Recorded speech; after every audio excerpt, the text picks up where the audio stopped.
আমাৰ বকলীয়া ঘাট এই আতিগাঁও অঞ্চলত আজি নেৰানেপেৰা বৰষুণত প্ৰায় ৩৫-৪০ ঘৰৰ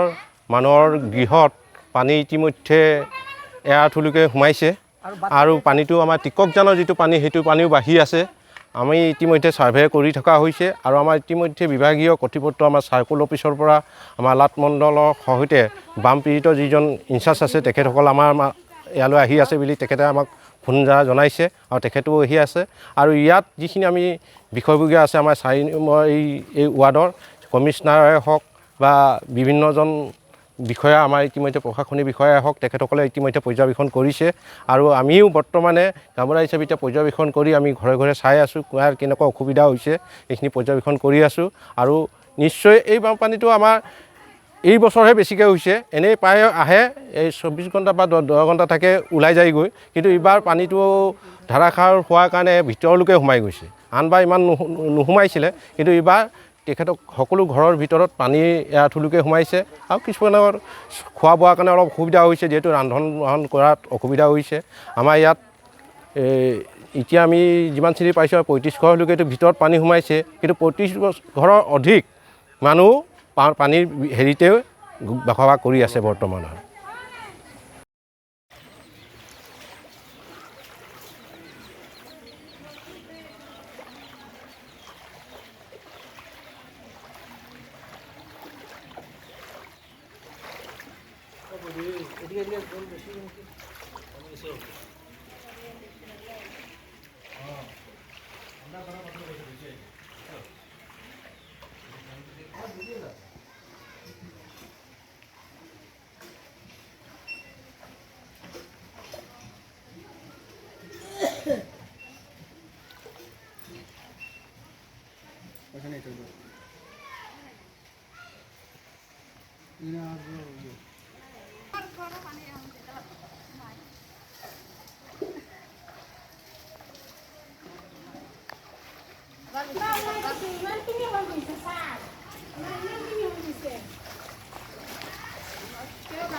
दोनों लोग को ला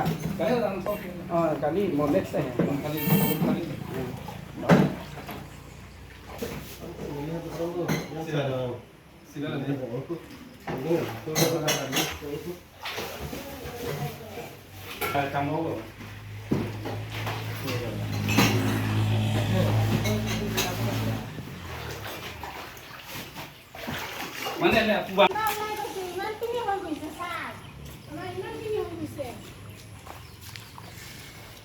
botol pemain ahi ya sekarang.